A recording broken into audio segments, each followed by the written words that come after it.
تو وہ دوسرے انسانوں کو اٹھا کر لے جاتی رہے گی اور انہیں کھاتی رہے گی۔ عمرو نے کہا تو محافظ بونے نے اس بات میں سر ہلا دیا۔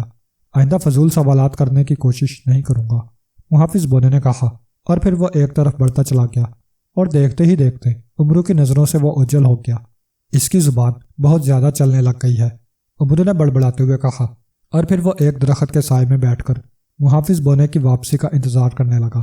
اسے وہاں بیٹھے تھوڑی ہی دیر گزری تھی کہ اچانک عمرو کو سرسراہٹیں سنائی تھیں، تو اس نے چونک کر ادھر ادھر دیکھا اور اگلے ہی لمحے کلا بازی لگا کر ایک طرف ہٹ گیا، اور یہی کلا بازی ہی اسے بچا گئی، کیونکہ جس درخت کے نیچے عمرو بیٹھا تھا اسی درخت پر چمکنی چڑیل موجود تھی، اور اس نے عمرو کو خنجر مار دیا تھا۔ خنجر گھاس میں دھنس گیا۔ عمرو بجلی کی سی تیزی سے اٹھ کھڑا ہوا۔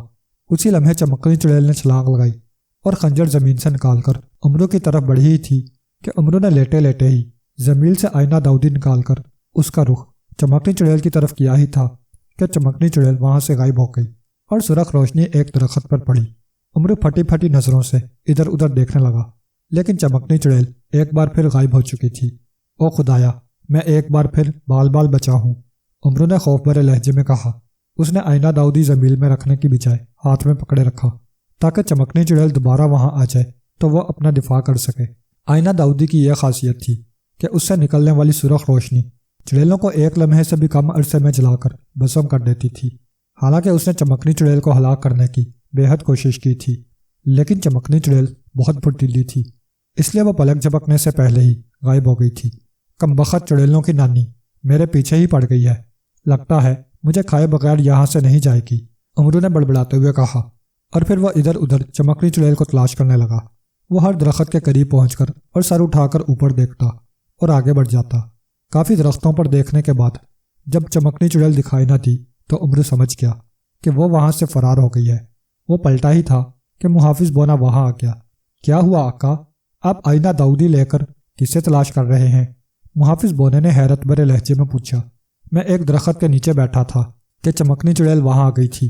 اس نے پھر مجھے مارنے کی کوشش کی تھی، لیکن میں اللہ کے فضل و کرم سے بچ گیا اور وہ پھر فرار ہو گئی، عمرو نے جواب دیتے ہوئے کہا۔ آقا، آپ کی قسمت بہت اچھی ہے کہ آپ ہر بار بچ جاتے ہیں۔ میرا مطلب ہے کہ محافظ بونا بولتے بولتے یکدم گھبرا گیا، کیونکہ عمرو اسے انتہائی غصیلی نظروں سے دیکھ رہا تھا۔ محافظ بونے، اگر مزید ایک لفظ بھی کہا تو میں تمہاری زبان کاٹ دوں گا، عمرو نے غصیلے لہجے میں کہا، تو محافظ بونا گھبرا گیا۔ میں معافی چاہتا ہوں آقا، محافظ بونے نے خوف بھرے لہجے میں کہا۔ تمہیں سزا دینا بہت ضروری ہو گیا ہے، کیونکہ جب تک تمہیں سزا نہیں ملے گی تم باز نہیں آؤ گے۔ چونکہ ابھی میرے پاس وقت نہیں ہے، اس لیے میں تمہیں سزا بعد میں دوں گا۔ بتاؤ چمکنی چڑیل کا ٹھکانہ کہاں ہے؟ عمرو نے کہا تو محافظ بونے کے چہرے پر اطمینان کے تاثرات ابھر آئے۔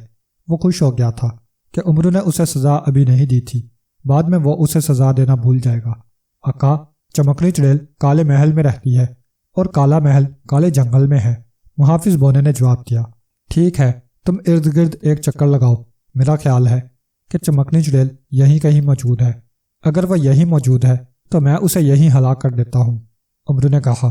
میں ابھی چکر لگا کر آتا ہوں، محافظ بونے نے کہا، اور پھر وہ زوں کی آواز کے ساتھ ہی ایک طرف بڑھ گیا۔ تھوڑی دیر کے بعد وہ ارد گرد کا چکر لگا کر واپس آ گیا۔ آقا، وہ آپ کی نانی چڑیل یہاں موجود نہیں ہے، وہ اپنے کالے محل میں چلی گئی ہے، محافظ بونے نے کہا تو عمرو نے اسے گھور کر دیکھا، پھر اس نے آئینہ داؤدی زنبیل میں رکھ دیا۔ محافظ بونے، اپنی حماقتوں سے باز آ جاؤ، چمکنی چڑیل ہوگی تمہاری نانی بلکہ پڑنانی، عمرو نے غصیلے لہجے میں کہا۔ آقا، میرے کہنے کا مطلب تھا کہ آپ کی دشمن نانی چڑیل یہاں موجود نہیں ہے، محافظ بونے نے گھبرائے ہوئے لہجے میں کہا۔ اب خاموش ہو جاؤ اور مجھے کالے محل تک پہنچا دو، عمرو نے کہا تو محافظ بونے نے اس بات میں سر ہلا دیا۔ پھر عمرو نے آنکھیں بند کر لیں تو محافظ بونا اس کے عقب میں آ گیا۔ اس نے عمرو کے کاندھے پکڑے اور دوسرے ہی لمحے عمرو کو اپنے پیروں کے نیچے سے زمین کھسکتی ہوئی محسوس ہوئی۔ تھوڑی ہی دیر کے بعد اس کے پاؤں زمین سے لگے تو اسے محافظ بونے کی آواز سنائی دی جو اسے آنکھیں کھولنے کا کہہ رہا تھا۔ عمرو نے آنکھیں کھول دی اور ادھر ادھر دیکھنے لگا۔ وہ اس وقت پہلے والے جنگل کی بجائے کسی اور جنگل میں ایک کالے محل کے سامنے موجود تھا۔ کالا محل بہت بڑا تھا، اس کے عقب میں کئی بڑے بڑے درخت اپنی شاخیں پھیلائے ہوئے تھے۔ کالے محل میں داخل ہونے کے لیے ایک ہی چھوٹا سا دروازہ تھا جو کہ بند تھا۔ آقا، یہ ہے کالا محل، محافظ بونے نے کہا تو عمرو نے اس بات میں سر ہلا دیا۔ تم زنبیل میں جاؤ، میں چمکنی چڑیل سے نبٹ لوں۔ عمرو نے کہا تو محافظ بنا ہوا میں تیرتا ہوا واپس زنبیل میں چلا گیا۔ عمرو چند لمحے کالے محل کا جائزہ لیتا رہا، پھر اس نے زنبیل سے آئینہ دودی نکالا اور محل کے دروازے کی طرف بڑھ گیا۔ اس نے محل کا دروازہ کھولا اور اندر داخل ہو گیا۔ محل جتنا باہر سے خوفناک دکھائی دیتا تھا، اس سے زیادہ خوفناک اندر سے تھا۔ عمرو چمکنی چڑیل کو تلاش کرنے لگا۔ اسے ایک کمرے میں انسانی ہڈیاں اور کھوپڑیاں پڑی ہوئی دکھائی دیں تو عمرو جھرجھری لے کر رہ گیا۔ اس کمرے میں انسانی گوشت کی بو بھی پھیلی ہوئی تھی۔ عمرو سمجھ گیا کہ چمکنی چڑیل انسانوں کو اغوا کر کے یہاں لے آتی ہے اور پھر انہیں ہلاک کر کے کھا جاتی ہے۔ عمرو دوسرے کمروں میں چمکنی چڑیل کو تلاش کرنے لگا۔ اس نے کالے محل کے تمام کمرے چھان مارے، لیکن چمکنی چڑیل وہاں موجود نہ تھی۔ عمرو سمجھ گیا کہ چمکنی چڑیل ابھی وہاں نہیں پہنچی، وہ یقیناً کسی اور انسان کا شکار کرنے گئی ہوگی۔ عمرو نے تہیہ کر لیا تھا کہ وہ چمکنی چڑیل کو ہلاک کر کے ہی یہاں سے جائے گا، اس لیے وہ چمکنی چڑیل کے آنے کا انتظار کرنے لگا۔ لیکن شام ہو گئی اور چمکنی چڑیل واپس نہ آئی تو اس کی پریشانی میں اضافہ ہو گیا۔ وہ سمجھ گیا کہ چمکنی چڑیل کو پتہ چل گیا ہوگا کہ وہ اسے ہلاک کرنے کے لیے اس کے کالے محل میں موجود ہے، اس لیے وہ واپس نہیں آئی ہوگی۔ عمرو نے سوچا کہ اسے سنہری تختی سے معلوم کرنا چاہیے۔ چنانچہ وہ زنبیل سے سنہری تختی نکالنا ہی چاہتا تھا کہ اسی لمحے اسے دروازہ کھلنے کی آوازیں سنائی تھیں تو وہ چونک پڑا۔ اس نے کمرے سے نکل کر محل کے بیرونی دروازے کی طرف دیکھا تو اسے چمکنی چڑیل دکھائی دی، جس نے ایک نوجوان کو اٹھایا ہوا تھا۔ نوجوان بے ہوش تھا۔ عمرو سمجھ گیا کہ چمکنی چڑیل اپنی بھوک مٹانے کے لیے اس انسان کو اٹھا کر لے آئی ہے۔ عمرو بجلی کی سی تیزی سے دروازے کی اوٹ میں ہو گیا تاکہ چمکنی چڑیل اسے نہ دیکھ سکے۔ چمکنی چڑیل نوجوان کو اٹھائے اس کمرے کی طرف بڑھ گئی جہاں انسانی کھوپڑیاں اور ہڈیاں موجود تھیں۔ عمرو نے دروازے کی اوٹ سے باہر نکل کر دیکھا تو چمکنی چڑیل دروازہ کھول کر کمرے میں چلی گئی تھی اور اس نے دروازہ بند کر دیا تھا، لیکن دروازہ تھوڑا سا کھلا رہ گیا تھا۔ عمرو کمرے سے نکل کر اس کمرے کی طرف بڑھنے لگا۔ ابھی وہ دروازے کے قریب پہنچا ہی تھا کہ اسی لمحے کمرے سے چمکنی چڑیل باہر نکل آئی۔ اس نے جب عمرو کو دیکھا تو اس کے چہرے پر حیرت کے تاثرات ابھر آئے۔ عمرو بھی اسے قریب سے دیکھ کر گھبرا گیا تھا۔ چمکنی چڑیل کی آنکھیں چھوٹی مگر انتہائی سرخ تھیں۔ عمرو کو دیکھ کر چمکنی چڑیل کے چہرے پر غصے کے تاثرات ابھر آئے اور وہ گھبرانے لگی۔ اچانک عمرو کو آئینہ داؤدی کا خیال آیا تو اس نے اپنا ہاتھ اوپر کر لیا۔ پھر اس سے پہلے کہ آئینہ داؤدی سے سرخ روشنی نکل کر چمکنی چڑیل پر پڑتی، چمکنی چڑیل وہاں سے غائب ہو گئی اور عمرو کا وار ناکام رہا۔ او کمبخت، پھر فرار ہو گئی ہے، عمرو نے دانت پیستے ہوئے کہا، اور پھر وہ اسے تلاش کرنے لگا، لیکن چمکنی چڑیل ایک بار پھر غائب ہو چکی تھی۔ عمرو اس کمرے میں آ گیا جہاں نوجوان بے ہوشی کے عالم میں پڑا تھا۔ عمرو نے زنبیل کھول کر چل میری زنبیل میں کہا تو نوجوان بے ہوشی کی حالت میں اچھل کر اس کی زنبیل میں چلا گیا۔ زنبیل ایک لمحے کو بھاری ہوئی، پھر ہلکی ہو گئی۔ عمرو کمرے سے نکلا اور چمکنی چڑیل کو تلاش کرتے ہوئے کالے محل سے باہر آ گیا۔ باہر اندھیرا پھیل چکا تھا اور کالا محل کسی ہیولے کی طرح تاریک دکھائی دے رہا تھا۔ عمرو نے زنبیل سے سنہری تختی نکال لی۔ اس سے پہلے کہ وہ سنہری تختی سے سوالات کرتا، اچانک اسے کسی نے زور سے دھکا دے دیا۔ عمرو اچھل کر منہ کے بل گرا اور اس کے حلق سے چیخ نکل گئی۔ اس کے عقب میں چمکنی چڑیل موجود تھی، جس کے دائیں ہاتھ میں خنجر اور بائیں ہاتھ میں تلوار موجود تھی۔ گرنے سے عمرو کا سر زمین سے ٹکرایا تھا، جس کی وجہ سے اسے اپنا سر گھومتا ہوا محسوس ہوا۔ اس کے ہاتھ سے آئینہ داؤدی بھی نکل کر دور جا گرا تھا، جو یکلخت غائب ہو کر اس کی زنبیل میں چلا گیا تھا۔ عمرو نے خود کو سنبھالنے کی کوشش کی، لیکن وہ بے ہوش ہو گیا۔ جب عمرو کو ہوش آیا تو وہ چونک پڑا۔ وہ ہڈیوں اور کھوپڑیوں والے کمرے میں ایک ستون کے ساتھ بندھا ہوا تھا، جبکہ چمکنی چڑیل اس کے سامنے کھڑی تھی۔ اس کے حلق سے گراہٹیں نکل رہی تھیں۔ اس کے دائیں ہاتھ میں خنجر اور بائیں ہاتھ میں تلوار بدستور موجود تھی۔ عمرو خوف بھری نظروں سے چمکنی چڑیل کو دیکھنے لگا۔ میرا شکار کہاں ہے؟ چمکنی چڑیل نے عمرو سے پوچھا۔ کک کیسا شکار؟ عمرو نے ہکلاتے ہوئے پوچھا۔ وہی شکار جو میں ابھی کھانے کے لیے لے کر آئی تھی، چمکنی چڑیل نے جواب دیتے ہوئے کہا۔ مجھے کیا پتا وہ کہاں ہے؟ میرا خیال ہے وہ یہاں سے بھاگ گیا ہے، عمرو نے کہا تو چمکنی چڑیل کے چہرے پر غصے کے تاثرات ابھر آئے۔ وہ تمہارے پاس ہی ہے۔ مجھے تمہارے بارے میں معلوم ہو گیا ہے کہ تم دنیا کے عیار انسان عمرو ہو، اور تم نے ہی میرے شکار کو کہیں چھپا دیا ہے۔ بتاؤ کہاں ہے میرا شکار؟ بھوک سے میرا برا حال ہے، میں نے صبح سے کچھ نہیں کھایا، چمکنی چڑیل نے غصیلے لہجے میں کہا تو عمرو نے ایک طویل سانس لیا۔ بھوک لگی ہے تو گھاس کھا لو، اس سے تمہارا پیٹ بھر جائے گا، عمرو نے برا سا منہ بنا کر کہا۔ بکواس بند کرو، بتاؤ کہاں ہے میرا شکار، ورنہ تلوار سے تمہاری گردن کاٹ دوں گی، چمکنی چڑیل نے چیختے ہوئے کہا، اور پھر اس نے اپنی تلوار فضا میں بلند کر لی۔ امرو اس کے تیور دیکھ کر سمجھ گیا کہ اگر اس نے چمکنی چڑیل کا شکار اس کے حوالے نہ کیا تو وہ اسے مار ڈالے گی۔ بب بتاتا ہوں، تمہارا شکار میری زنبیل میں ہے، امرو نے کہا تو چمکنی چڑیل چونک پڑی۔ زنبیل؟ یہ کیا چیز ہے اور کہاں ہے؟ چمکنی چڑیل نے حیرت بھرے لہجے میں پوچھا۔ یہ میری زنبیل ہے اور تمہارا شکار اسی زنبیل میں ہے، امرو نے اپنے تھیلے کی طرف اشارہ کرتے ہوئے کہا۔ تو چمکنی چڑیل حیرت بھری نظروں سے امرو کی زنبیل کی طرف دیکھنے لگی۔ اس دوران امرو اپنے ہاتھوں کو رسیوں سے آزاد کرانے کی کوشش کرنے لگا۔ وہ خوش تھا کہ چمکنی چڑیل نے اس کے ہاتھ ستون سے عام سے انداز میں باندھے تھے اور امرو کوشش کر کے اپنے ہاتھ کھول سکتا تھا۔ تم مجھے چکر دینے کی کوشش کر رہے ہو امرو، ایک انسان کیسے اس چھوٹی سی زنبیل میں سما سکتا ہے؟ چمکنی چڑیل نے غصیلے لہجے میں کہا۔ اسے امرو کی بات پر یقین ہی نہیں آیا تھا۔ میں سچ کہہ رہا ہوں چمکنی چڑیل، تمہارا شکار اسی زنبیل میں ہے اور میرے علاوہ اور کوئی بھی اس زنبیل سے تمہارا شکار نہیں نکال سکتا، امرو نے جواب دیتے ہوئے کہا۔ تم مجھے چکر دینے کی کوشش کر رہے ہو، میں تمہاری ہڈیاں توڑ دوں گی، بتاؤ کہاں ہے میرا شکار، مجھے بہت بھوک لگی ہوئی ہے، چمکنی چڑیل نے کہا تو امرو کے چہرے پر پریشانی کے تاثرات ابھر آئے اور وہ سوچنے لگا کہ وہ چمکنی چڑیل کو کیسے سمجھائے کہ اس کا شکار اس کی زنبیل میں ہے۔ وہ تو اس کی بات پر یقین کرنے کو تیار نہیں تھی۔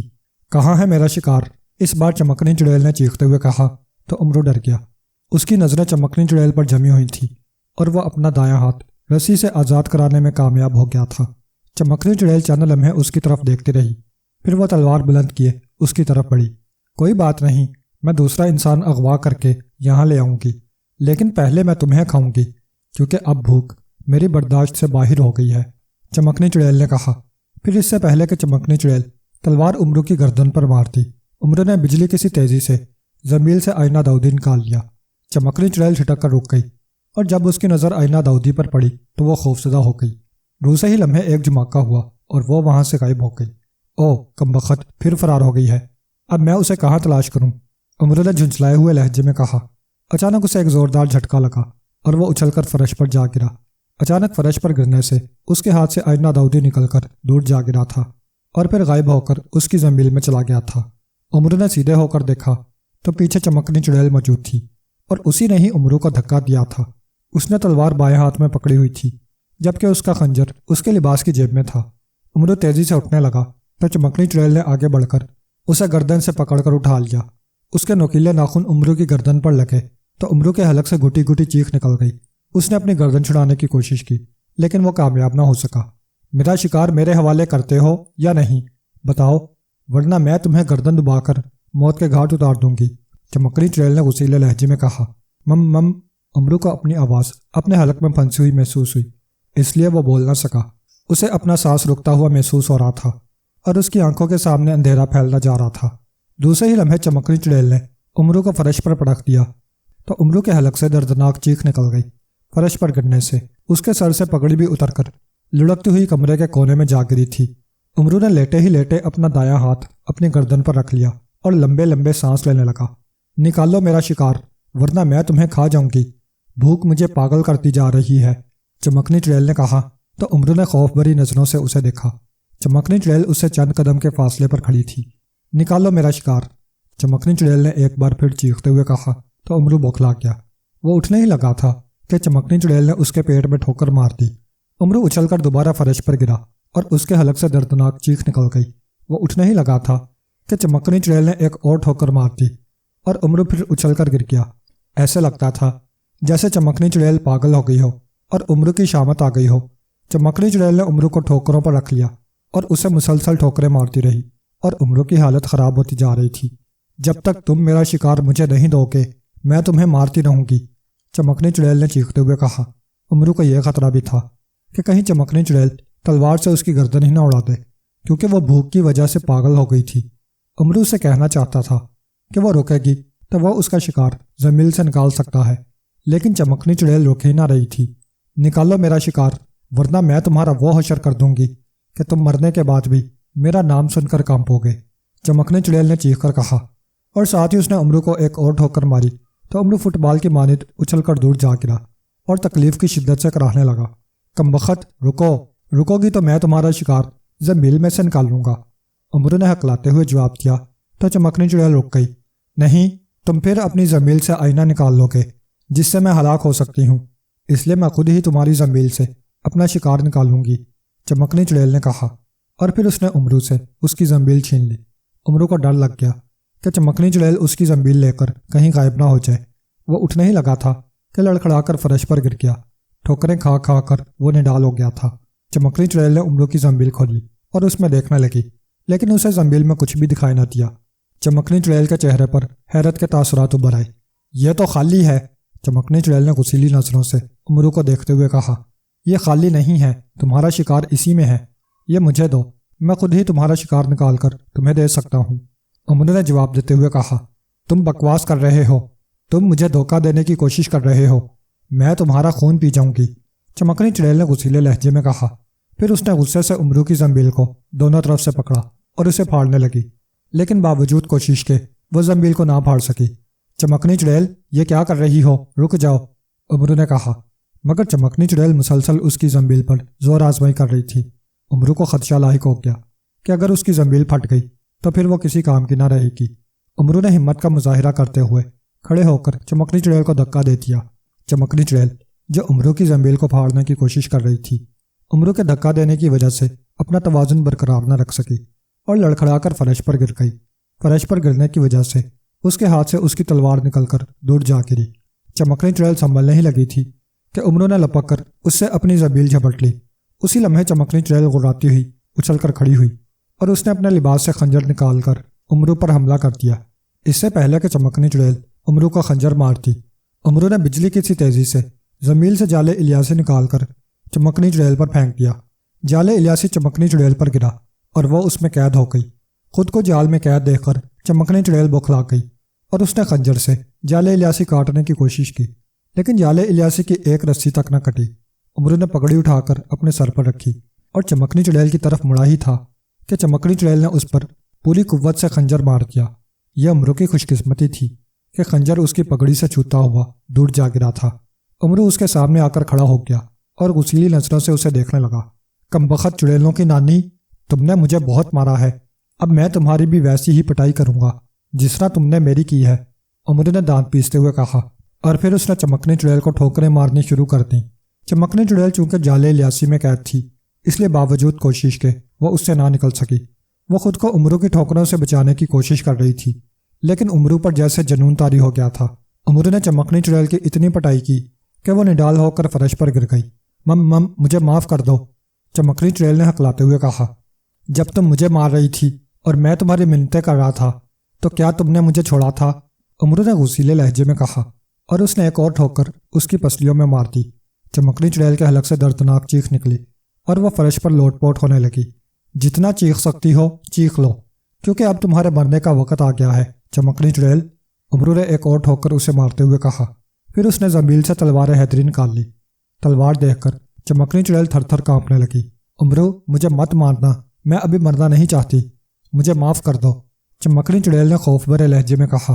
میں نے اگر تمہیں زندہ چھوڑ دیا تو یہ مظلوم انسانوں پر ظلم ہوگا، اس لیے تمہیں مرنا ہی ہوگا، امرو نے کہا تو چمکنی چڑیل کی رنگت زرد پڑ گئی۔ اس نے ایک بار پھر جالے الیاسی سے نکلنے کی کوشش شروع کر دی، یہاں تک کہ اس نے جالے الیاسی کی رسیاں پکڑ کر توڑنے کی بھی کوشش کی، لیکن وہ کامیاب نہ ہو سکی۔ جالے الیاسی، چمکنی چڑیل کی گردن باہر نکال لو تاکہ میں اس کا سر اس کے تن سے جدا کر دوں۔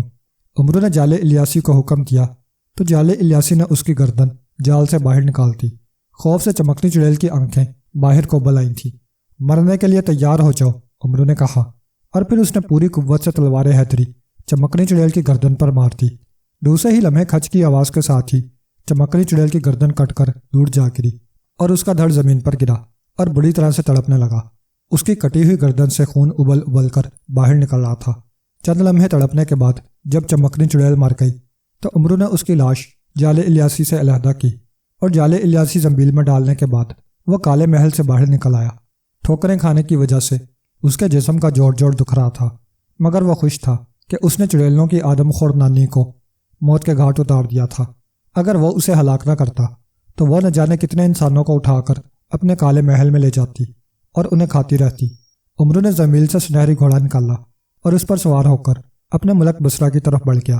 وہ خوش تھا کہ اس نے چمکنی چڑیل کو ہلاک کر کے نیکی کا کام کیا ہے اور ایک نوجوان کی جان بھی بچا لی ہے، جسے وہ بصرہ جا کر اپنی زنبیل سے نکال کر ہوش میں لے آئے گا۔ عمرو اور شہزادی کوثر۔ عمرو گھر بیٹھے بیٹھے بور ہو گیا تو اس نے اپنی زنبیل سے سنہری گھوڑا نکالا اور اس پر سوار ہو کر سیر کے لیے نکل پڑا۔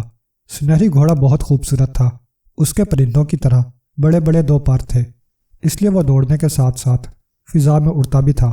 عمرو جب سنہری گھوڑے کو اڑنے کا کہتا تو وہ اڑنا شروع کر دیتا تھا۔ عمرو کو یہ گھوڑا ایک بزرگ نے دیا تھا۔ سنہری گھوڑے کے دوڑنے اور اڑنے کی رفتار بے حد تیز تھی۔ اس وقت بھی سنہری گھوڑا فضا میں اڑتا ہوا آگے بڑھا چلا جا رہا تھا۔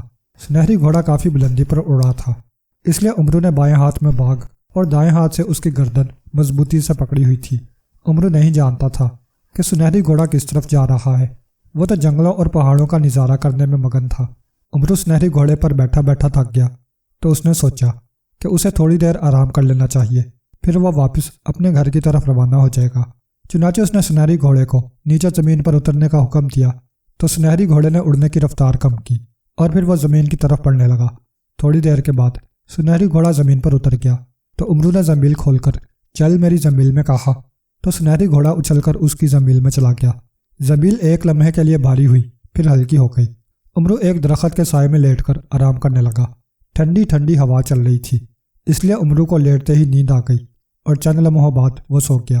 سوتے ہی عمرو کو خواب میں ایک بزرگ دکھائی دیے اور انہوں نے عمرو سے کہا کہ ملک آٹان کی شہزادی کوثر کو راجو جادوگر نے اغوا کر لیا ہے، شہزادی کوثر کو بچاؤ ورنہ راجو جادوگر اسے ہلاک کر دے گا۔ تھوڑی دیر کے بعد عمرو کی آنکھ کھل گئی تو وہ اٹھ کر بیٹھ گیا اور خواب کے متعلق سوچنے لگا۔ کیا یہ سچا خواب تھا؟ عمرو نے بڑبڑاتے ہوئے کہا۔ وہ چند لمحے خواب کے متعلق سوچتا رہا، پھر اس نے فیصلہ کیا کہ اسے سنہری تختی سے معلوم کرنا چاہیے، ہو سکتا ہے کہ خواب سچا ہو۔ چنانچہ اس نے زمین سے سنہری تختی نکال لی۔ سنہری تختی، تھوڑی دیر پہلے مجھے خواب میں ایک بزرگ دکھائی دیے تھے، انہوں نے کہا تھا کہ ملک آٹان کی شہزادی کوثر کو راجو جادوگر اغوا کر کے لے گیا ہے، راجو جادوگر اغوا کر کے لے گیا ہے اور شہزادی کوثر کی زندگی کو خطرہ ہے۔ کیا یہ خواب سچا ہے؟ عمرو نے سنہری تختی سے پوچھا تو سنہری تختی پر الفاظ ابھرتے چلے گئے۔ خواجہ عمرو کو بتایا جاتا ہے کہ وہ خواب سچا ہے۔ عمرو نے سنہری تختی پر لکھے الفاظ پڑھے تو وہ چونک پڑا۔ سنہری تختی، مجھے بتایا جائے کہ راجو جادوگر کون ہے، کہاں رہتا ہے اور اس نے شہزادی کوثر کو کیوں اغوا کیا ہے؟ عمرو نے پوچھا تو چند لمحوں کے بعد سنہری تختی پر ایک بار پھر الفاظ ابھر آئے۔ خواجہ عمرو کو بتایا جاتا ہے کہ راجو جادوگر طلسم ہوشربا کا خطرناک جادوگر ہے۔ اس کے بارے میں کہا جاتا ہے کہ وہ بہت طاقتور جادوگر ہے، اس کے پاس بے شمار جادوئی طاقتیں ہیں۔ وہ پہلے طلسم ہوشربا میں رہتا تھا، لیکن پھر تنہائی پسند ہونے کی وجہ سے وہ طلسم ہوشربا سے دور سفید پہاڑیوں کے درمیان دریا کے اندر اپنا جادو محل بنا کر رہنے لگا۔ اس نے دریا کے اندر اپنے محل کے ارد گرد جادوئی حصار قائم کیا ہوا ہے تاکہ اگر کوئی اس کے جادو محل میں داخل ہونے کی کوشش کرے تو وہ جادوئی حصار کی وجہ سے ہلاک ہو جائے۔ اسے دریا کے اندر رہتے ہوئے 2 سال ہو گئے ہیں۔ ایک دن راجو جادوگر کسی کام کے سلسلے میں طلسم ہوشربا جا رہا تھا کہ ایک جنگل میں اسے شہزادی کوثر دکھائی دی۔ شہزادی کوثر شکار کھیلنے کے بعد اپنے قافلے کے ساتھ اپنے شاہی محل میں واپس جا رہی تھی۔ چونکہ شہزادی کوثر بہت خوبصورت اور حسین ہے، اس لیے راجو جادوگر کو وہ پسند آ گئی اور راجو جادوگر اسے اغوا کر کے اپنے جادو محل میں لے گیا۔ اس نے شہزادی کوثر سے کہا کہ وہ اس سے شادی کرنا چاہتا ہے، لیکن شہزادی کوثر نے اس سے شادی کرنے سے انکار کر دیا۔ راجو جادوگر نے شہزادی کوثر کو 7 روز کی مہلت دی ہے اور اس سے کہا ہے کہ اگر وہ 7 روز تک اس سے شادی کے لیے راضی نہ ہوئی تو وہ اسے ہلاک کر دے گا۔ اس نے شہزادی کوثر کو یہ بھی بتا دیا تھا کہ وہ اس کے جادو محل سے فرار بھی نہیں ہو سکتی کیونکہ اس کا جادو محل دریا میں ہے۔ اگر اس نے جادو محل سے نکلنے کی کوشش کی تو وہ پانی میں ڈوب کر ہلاک ہو جائے گی۔ اس لیے شہزادی کوثر اب راجو جادوگر کے جادو محل میں قید ہے۔ سنہری تختی پر ابھرے الفاظ عمرو نے پڑھ لیے تو اس کی پیشانے پر شکنیں نمودار ہو گئیں۔ شہزادی کوثر کو راجو جادوگر کے جادو محل میں قید ہوئے کتنے روز ہو گئے ہیں؟ عمرو نے پوچھا۔ 4 روز ہو گئے ہیں۔ سنہری تختی پر الفاظ ابھر آئے تو عمرو نے پڑھنے کے بعد اسبات میں سر ہلا دیا۔ عمرو سمجھ گیا کہ اس کا خواب سچا تھا، اس لیے اب اسے شہزادی کوثر کی مدد کرنی چاہیے۔ ورنہ 7 روز گزرنے کے بعد راجو جادوگر اسے ہلاک کر دے گا۔ سفید پہاڑیاں کس طرف ہیں؟ امرو نے پوچھا تو سنہری تختی پر الفاظ ابھر آئے۔ سفید پہاڑیاں شمال کی طرف ہیں۔ سنہری تختی، یہ بتاؤ کہ میں دریا میں داخل ہو کر راجو جادوگر کے جادو محل کو کیسے تلاش کر سکتا ہوں؟ امرو کے ذہن میں اچانک یہ سوال آیا تو اس نے پوچھ لیا۔ چند لمحوں کے بعد سنہری تختی پر پھر الفاظ ابھر آئے۔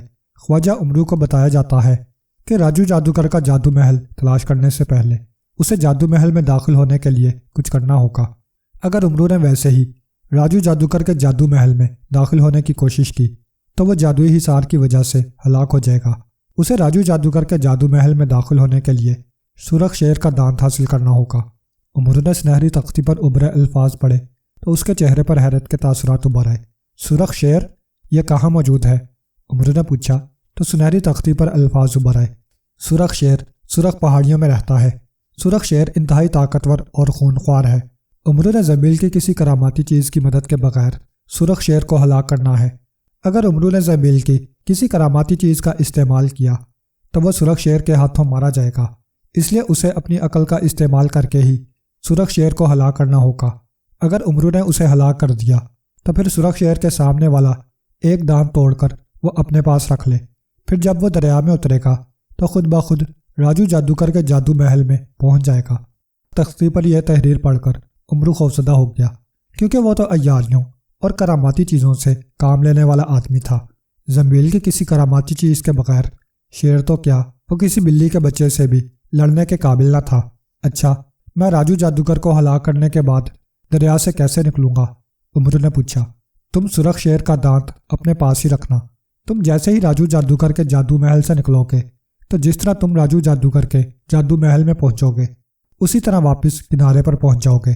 سنہری تختی پر الفاظ ابھر آئے تو امرو نے پڑھنے کے بعد اسبات میں سر ہلا دیا۔ سنہری تختی، یہ بتاؤ کیا مجھے سرخ شیر کو تلاش کرنا ہوگا یا وہ خود میرے سامنے آ جائے گا؟ امرو نے پوچھا۔ خواجہ امرو کو بتایا جاتا ہے کہ جب وہ سرخ پہاڑیوں میں پہنچے گا تو سرخ شیر اس کی بو سونگھ کر اسے ہلاک کرنے کے لیے خود اس کے سامنے آ جائے گا۔ سرخ تختی پر ابھری یہ تحریر پڑھ کر امرو نے اسبات میں سر ہلا دیا۔ مجھے پہلے سرخ پہاڑیوں میں پہنچنا چاہیے، پھر کوئی نہ کوئی ترکیب میرے ذہن میں آ ہی جائے گی۔ آخر میں عیار زماں ہوں، امرو نے بڑبڑاتے ہوئے کہا۔ چنانچہ اس نے سنہری تختی زمین میں ڈال لی اور زمین سے سنہری گھوڑا نکال کر اسے زمین پر کھڑا کیا تو سنہری گھوڑا یکلخت بڑا ہو گیا تو امرو اس پر سوار ہو گیا۔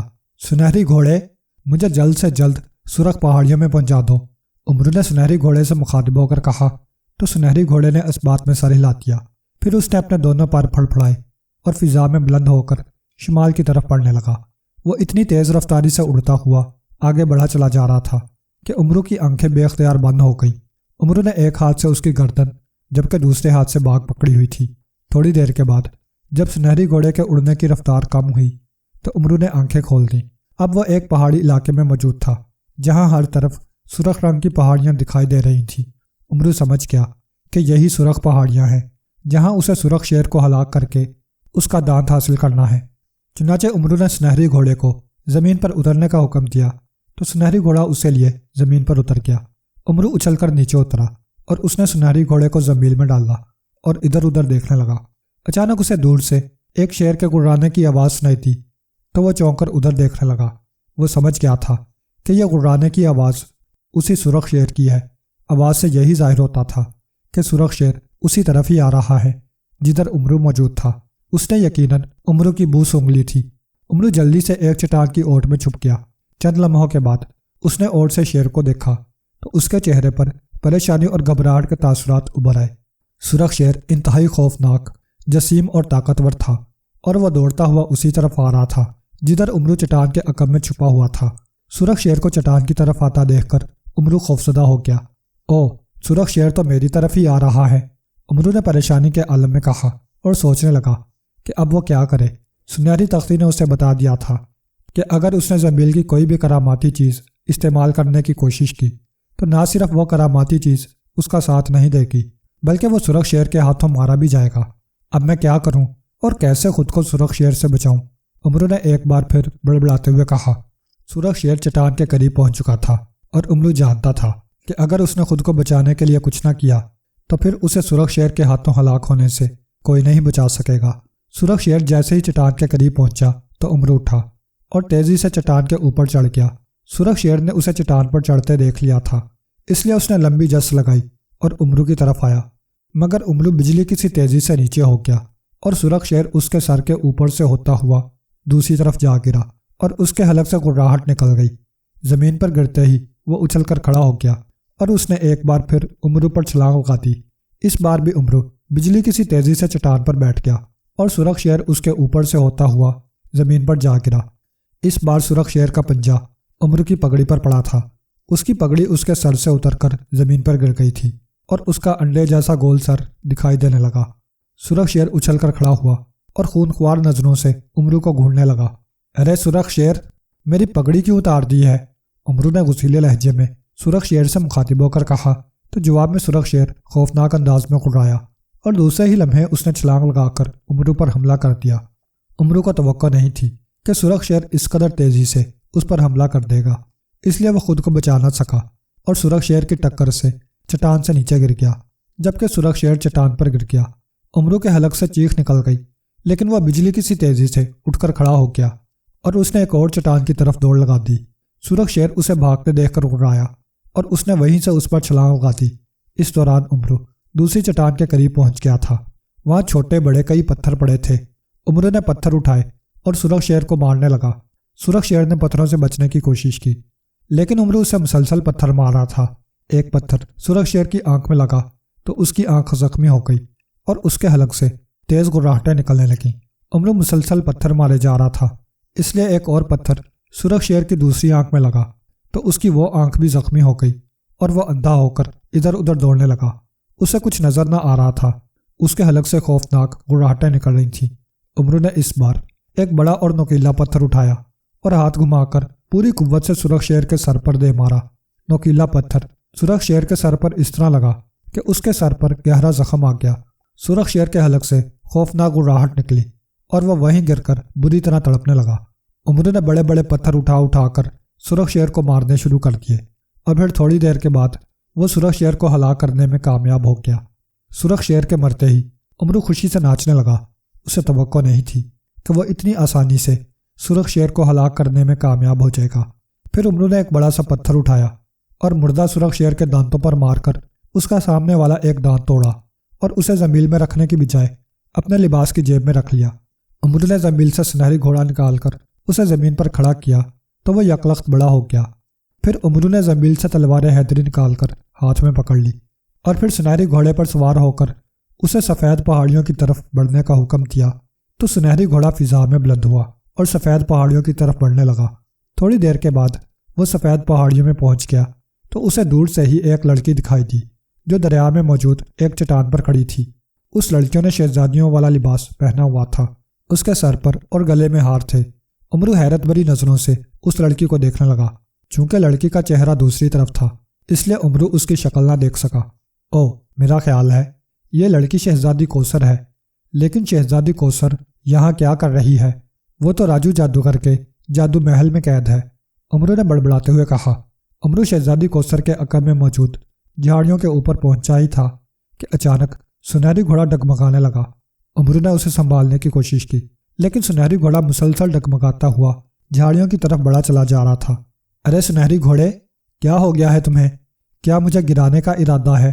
امرو نے تیز لہجے میں کہا، لیکن اسی لمحے سنہری گھوڑا الٹ کر گرنے لگا تو امرو اپنا توازن برقرار نہ رکھ سکا اور وہ بھی سنہری گھوڑے سے پھسل کر ایک لمحے کے لیے الٹ کر سیدھا ہو گیا۔ جیسے ہی وہ الٹا ہوا تھا تو اس کے لباس کی جیب سے سرخ شیر کا دانت نکل کر دریا میں گر گیا تھا۔ چونکہ امرو نے ایک ہاتھ سے گھوڑے کی باگ پکڑی ہوئی تھی اس لیے وہ دریا میں گرنے سے تو بچ گیا، لیکن اب وہ سنہری گھوڑے کی باگ پکڑے فضا میں لٹکا ہوا تھا۔ اس کے دوسرے ہاتھ میں تلوار حیدری تھی۔ اسی لمحے شہزادی کوثر مڑی اور امرو کی طرف دیکھنے لگی۔ اس کے چہرے پر طنزیہ مسکراہٹ ابھری ہوئی تھی۔ دوسرے ہی لمحے وہ زور زور سے کہکے لگانے لگی۔ کیا تم شہزادی کوثر ہو؟ امرو نے پوچھا۔ نہیں، میں شہزادی کوثر نہیں ہوں، لڑکی نے جواب دیتے ہوئے کہا۔ تو پھر کون ہو؟ امرو نے پوچھا۔ میں راجو جادوگر ہوں، لڑکی نے اس بار مردانہ آواز میں کہا تو امرو چونک پڑا۔ دوسرے ہی لمحے ایک جھماکہ ہوا اور وہاں لڑکی کی بجائے ایک نوجوان دکھائی دینے لگا۔ اس نے سیاہ رنگ کا لبادے نما لباس پہنا ہوا تھا لباس کے سینے پر جادوگروں کا مخصوص نشان، 2 ہڈیاں اور 1 کھوپڑی بنی ہوئی تھیں۔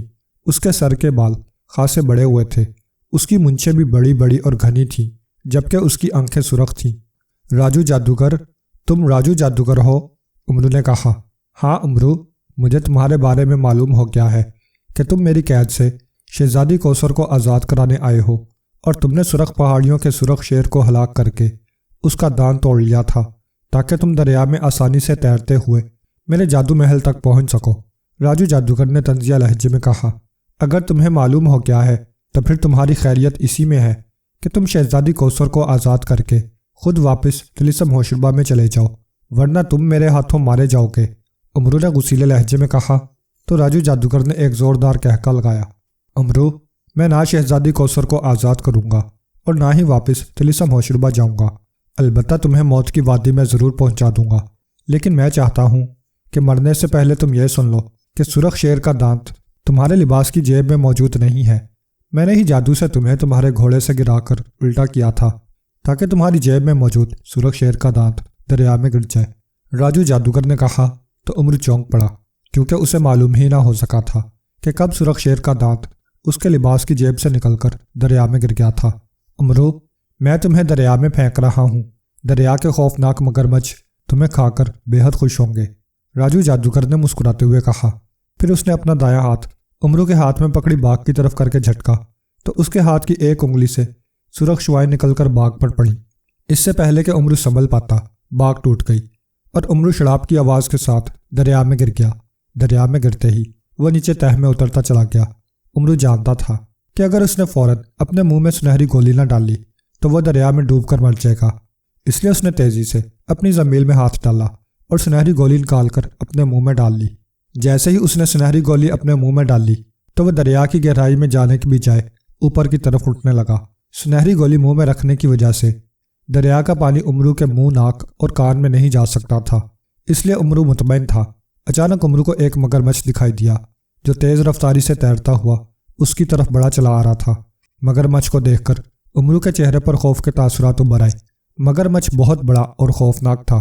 امرو کی کوشش تھی کہ مگرمچھ کے اس تک پہنچنے سے پہلے ہی وہ سطح پر پہنچ جائے۔ مگرمچھ کے تیرنے کی رفتار بھی بے حد تیز تھی، اس لیے وہ جلد ہی امرو کے قریب پہنچ گیا۔ اس نے منہ کھول کر امرو کو دبوچنے کی کوشش کی، لیکن امرو نے تلوار حیدری آگے کر دی۔ تلوار حیدری مگرمچھ کے حلق میں لگی اور وہ پیچھے ہٹتا چلا گیا۔ چند لمحوں بعد مگرمچھ دوبارہ امرو پر حملہ کرنے کے لیے آگے بڑھا تو امرو نے تلوار حیدری مگرمچھ کے پیٹ میں مار دی تو مگرمچھ بری طرح سے تڑپنے لگا۔ امرو نے تلوار کھینچ کر ایک بار پھر مگرمچھ کے پیٹ میں مار دی تو مگرمچھ چند لمحے تڑپنے کے بعد ہلاک ہو گیا۔ اس کے جسم سے خون نکل کر دریا کے پانی کو سرخ کر رہا تھا۔ اچانک امرو کو 2 اور مگرمچھ دکھائی دیے تو وہ خوفزدہ ہو گیا۔ وہ دونوں بھی اسی کی طرف بڑھے چلے آ رہے تھے۔ یہ دیکھ کر امرو نے پانی کی سطح کی طرف بڑھنا شروع کر دیا۔ چند لمحوں کے بعد سطح پر پہنچ کر اس نے ادھر ادھر دیکھا تو اسے اپنے سر پر سنہری گھوڑا دکھائی دیا۔ اس کی ٹوٹی ہوئی باگ نیچے لٹک رہی تھی۔ سنہری گھوڑے، جلدی سے نیچے آؤ، امرو نے چیخ کر کہا تو سنہری گھوڑا حرکت میں آیا اور اس کی طرف بڑھنے لگا۔ جیسے ہی وہ نیچے ہوا اور اس کی باگ امرو کے قریب پہنچی تو امرو نے لپک کر باگ پکڑ لی۔ اوپر کی طرف بڑھو، امرو نے ایک بار پھر چیخ کر سنہری گھوڑے سے کہا تو سنہری گھوڑا یکدم فضا میں بلند ہوتا چلا گیا۔ جیسے ہی امرو کے پاؤں دریا سے باہر نکلے تو اسی لمحے دونوں مگرمچھوں نے جھپٹا مار کر امرو کے پاؤں پکڑنے کی کوشش کی، لیکن اس دوران سنہری گھوڑا امرو کو لیے کافی بلندی پر پہنچ گیا تھا، جس کی وجہ سے امرو کے پاؤں مگرمچھوں کے منہ میں جانے سے بچ گئے تھے۔ امرو نے ادھر ادھر نظریں دوڑائی، لیکن راجو جادوگر وہاں موجود نہیں تھا۔ امرو نے سنہری گھوڑے کو دریا کے کنارے پر لے جانے کا حکم دیا تو سنہری گھوڑا اسے لے کر دریا کے کنارے پر پہنچ گیا۔ امرو نے ایک طویل سانس لیا۔ آج وہ مگرمچھوں کی خوراک بننے سے بال بال بچ گیا تھا۔ اس نے تلوار حیدری زمین میں ڈال لی اور اپنی جیب ٹٹولنے لگا تو یہ دیکھ کر اس کے چہرے پر غصے کے تاثرات ابھر آئے کہ واقعی اس کی جیب میں سرخ شیر کا دانت موجود نہیں تھا۔ امرو سوچنے لگا کہ اب وہ کیا کرے، کیونکہ وہ نہیں جانتا تھا کہ دریا میں راجو جادوگر کا جادو محل کہاں ہے۔ اچانک اسے محافظ بونے کا خیال آیا تو اس نے زنبیل کھول کر محافظ بونے کو باہر آنے کا حکم دیا تو چند لمحوں کے بعد محافظ بونا زنبیل سے نکلا اور ہوا میں تیرتا ہوا اس کے سامنے آ کر فضا میں منلک ہو گیا۔ اس نے امرو کو مؤدبانہ انداز میں سلام کیا تو امرو نے اس کے سلام کا جواب دیا۔ آقا، آپ کہاں ہیں اور کیا کرتے پھر رہے ہیں؟ محافظ بونے نے پوچھا تو عمرو نے مختصر طور پر اسے سب کچھ بتا دیا۔ اب آپ چاہتے ہیں کہ میں دریا میں سے سرخ شیر کا دانت تلاش کر کے لاؤں تاکہ آپ راجو جادوگر کے جادو محل میں پہنچ سکیں؟ محافظ بونے نے کہا تو عمرو نے اس بات میں سر ہلا دیا۔ محافظ بونے نے مچھلی کی طرح غوطہ لگایا اور دریا میں اترتا چلا گیا، جبکہ عمرو اس کے واپس آنے کا انتظار کرنے لگا۔ تھوڑی ہی دیر کے بعد محافظ بونا واپس آ گیا۔ اس کے ہاتھ میں سرخ شیر کا دانت تھا۔ عمرو نے اس سے دانت لے کر اپنے لباس کی جیب میں رکھ لیا۔ آقا، اب سرخ شیر کا دانت اپنی جیب میں نہ رکھیں، ایسا نہ ہو کہ راجو جادوگر کو آپ کے زندہ ہونے اور سرخ شیر کے دانت حاصل کرنے کا علم ہو جائے اور وہ آپ کو روکنے اور ہلاک کرنے کے لیے آ جائے، اس لیے آپ دانت زنبیل میں رکھ لیں۔ محافظ بونے نے کہا اگر سرخ شیر کا دانت میں نے زنبیل میں رکھ لیا تو میں راجو جادوگر کے جادو محل تک کیسے پہنچ سکوں گا؟ عمرو نے کہا ہاں آقا، یہ تو میں نے سوچا ہی نہیں، پھر آپ اسے اپنی مٹھی میں رکھ لیں تاکہ یہ دوبارہ دریا میں نہ گر سکے۔ محافظ بونے نے شرمندہ ہوتے ہوئے کہا تو عمرو مسکرا دیا۔ ٹھیک ہے، تم واپس زنبیل میں جاؤ، میں راجو جادوگر کی قید سے شہزادی کوثر کو آزاد کرانے جا رہا ہوں، عمرو نے کہا تو محافظ بونے نے اس بات میں سر ہلا دیا۔ پھر وہ ہوا میں تیرتا ہوا واپس زنبیل میں چلا گیا تو عمرو نے زنبیل کھول کر سنہری گھوڑے کی طرف اشارہ کرتے ہوئے چل میری زنبیل میں کہا تو سنہری گھوڑا اچھل کر اس کی زنبیل میں چلا گیا۔ زنبیل ایک لمحے کے لیے بھاری ہوئی، پھر ہلکی ہو گئی۔ عمرو نے جیب سے سرخ شیر کا دانت نکال کر مٹھی میں بند کیا اور دریا میں چھلانگ لگا دی۔ دوسرے ہی لمحے وہ بجلی کی سی تیزی سے دریا کی گہرائی میں اترتا چلا گیا۔ دریا کی گہرائی میں پہنچنے کے بعد اس کا رخ سامنے کی طرف ہوا اور پھر وہ آگے بڑھتا چلا گیا۔ دریا کی تہہ میں مگرمچھ اور مچھلیاں موجود تھیں، مگر وہ خود بخود عمرو کے راستے سے ہٹ رہی تھیں۔ تھوڑی دیر بعد عمرو ایک محل میں پہنچ گیا۔ محل میں پانی موجود نہیں تھا۔ عمرو حیرت بھری نظروں سے محل میں ادھر ادھر دیکھنے لگا۔ پھر اس نے سرخ شیر کا دانت زنبیل میں رکھا اور زنبیل سے سلیمانی چادر نکال کر خود پر اوڑھ لی، اور پھر منہ سے سنہری گولی نکال کر زنبیل میں رکھی اور طلسم شکن موتی نکال کر منہ میں ڈال لیا۔ اس کے بعد اس نے تلوار حیدری نکال لی اور راہداری کی طرف بڑھ گیا۔ راہداری میں 4 کمرے بنے ہوئے تھے۔ عمرو نے ایک کمرے کا دروازہ کھول کر اندر جھانکا تو وہ کمرہ خالی پڑا تھا۔ پھر عمرو نے دوسرے کمرے میں جھانکا تو اسے اس کمرے میں 3 صندوق پڑے دکھائی دیے۔ عمرو نے ایک صندوق کھولا تو اس میں ہیرے جواہرات بھرے ہوئے تھے۔ ہیرے جواہرات دیکھ کر عمرو کے منہ میں پانی بھر آیا۔ اس نے زنبیل کھول کر فوراً سارے ہیرے جواہرات اپنی زنبیل میں ڈال لیے۔ پھر اس نے باقی 2 صندوق کھول کر بھی ان میں موجود ہیرے جواہرات بھی زنبیل میں ڈال لیے، اور پھر وہ اس کمرے سے نکل کر تیسرے کمرے کی طرف بڑھ گیا۔ جب وہ تیسرے کمرے کے دروازے کے پاس پہنچا تو اسے کمرے سے راجو جادوگر کی آواز سنائی تھی۔ عمرو کان لگا کر سننے لگا۔ شہزادی، تمہیں میری قید سے آزادی دلانے عمرو آیا تھا، لیکن میں نے اسے دریا کے مگرمچھوں کے حوالے کر دیا ہے۔ اب تک وہ مگرمچھوں کی خوراک بن چکا ہوگا۔ اب اگر کوئی اور تمہیں چھڑانے آیا تو میں اس کا بھی یہی حال کروں گا۔ میری دی ہوئی مہلت ختم ہونے میں کچھ دن رہ گئے ہیں۔ اگر تم مجھ سے شادی کے لیے راضی نہ ہوئی تو میں تمہیں ہلاک کر دوں گا، راجو جادوگر کہہ رہا تھا۔ عمرو سمجھ گیا کہ کمرے میں شہزادی کوثر بھی موجود ہے۔ راجو جادوگر، تم چاہے مجھے ہلاک ہی کیوں نہ کر دو، میں تم سے ہرگز شادی نہیں کروں گی، یہ میرا آخری فیصلہ ہے۔ عمرو کو ایک نسوانی آواز سنائی دی تو وہ سمجھ گیا کہ وہ شہزادی کوثر کی آواز ہے۔ ٹھیک ہے، اگر تم مرنا ہی چاہتی ہو تو میں تمہیں ابھی موت کے گھاٹ اتار دیتا ہوں، راجو جادوگر کی غصیلی آواز سنائی تھی۔ دوسرے ہی لمحے عمرو کو شہزادی کوثر کے چیخنے کی آوازیں سنائی تھیں تو عمرو تیزی سے دروازہ کھول کر اندر داخل ہو گیا۔ اس نے دیکھا کہ راجو جادوگر نے شہزادی کوثر کی گردن دبوچی ہوئی تھی اور شہزادی کوثر کے حلق سے خرخراہٹ کی آوازیں نکل رہی تھیں۔ راجو جادوگر نے جب دروازہ کھلنے کی آواز سنی تو وہ چونک پڑا اور اس نے شہزادی کوثر کی گردن چھوڑ دی۔ یہ دروازہ کس نے کھولا ہے؟ راجو جادوگر نے حیرت بھرے لہجے میں کہا۔ میں عمرو ہوں، عمرو نے کہا تو اس کی آواز سن کر راجو جادوگر اچھل پڑا اور آنکھیں پھاڑ پھاڑ کر ادھر ادھر دیکھنے لگا۔ عمرو تو مر چکا ہے، راجو جادوگر نے کہا۔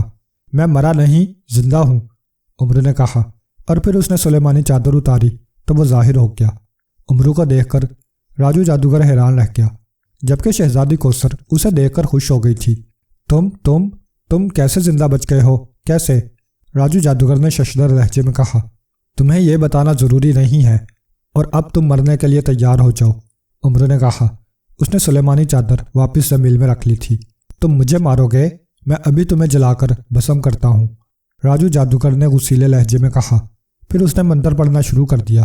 منتر پڑھ کر اس نے امرو پر پھونک مار دی، لیکن چونکہ امرو کے منہ میں کلیسم شکن موتی تھا، اس لیے راجو جادوگر کے جادو کا اس پر کوئی اثر نہ ہوا۔ اپنا وار ناکام جاتا دیکھ کر راجو جادوگر حیران رہ گیا۔